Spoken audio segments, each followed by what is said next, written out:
Dans cette vidéo, nous allons voir comment résoudre une équation et mettre les résultats sous forme d'une droite des solutions et sous forme d'un intervalle de solution.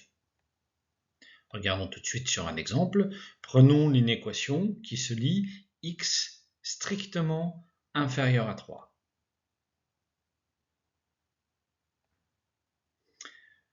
Dessinons la droite des solutions.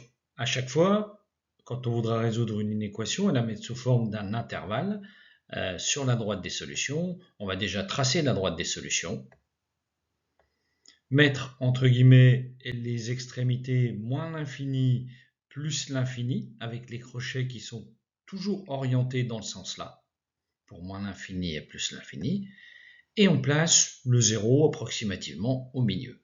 Comme ça, on a ce qu'on appelle la droite des nombres réels.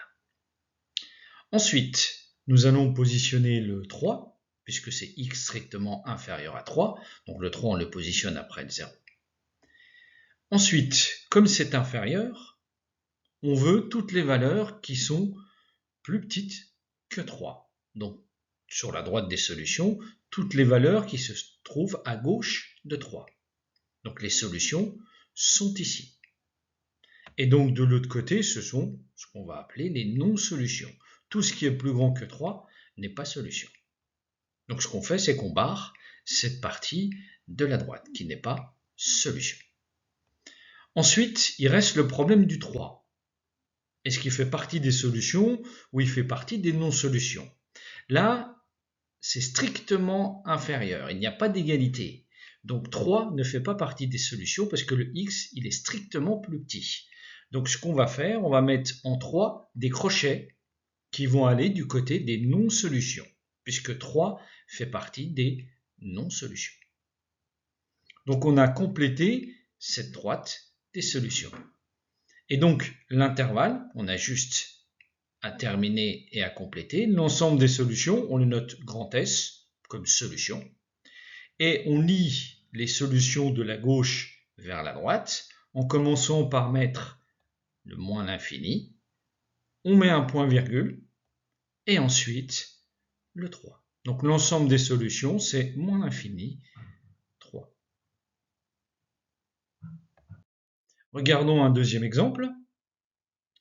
X supérieur ou égal à 5.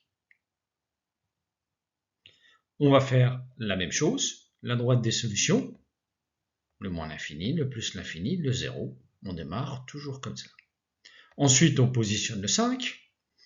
Ici, on garde x, il est supérieur à 5. Donc, c'est toutes les valeurs réelles qui sont plus grandes que 5. Donc, les solutions vont se trouver à droite du 5.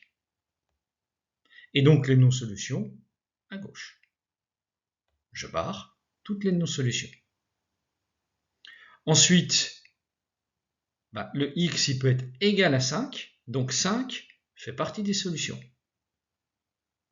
Ça veut dire que les crochets en 5 vont être orientés vers la partie des solutions, puisque le x fait partie des solutions.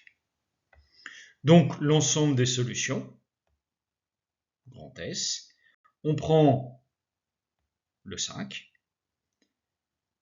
point virgule, et on va jusqu'à plus l'infini. Donc, l'ensemble des solutions, c'est 5 plus l'infini.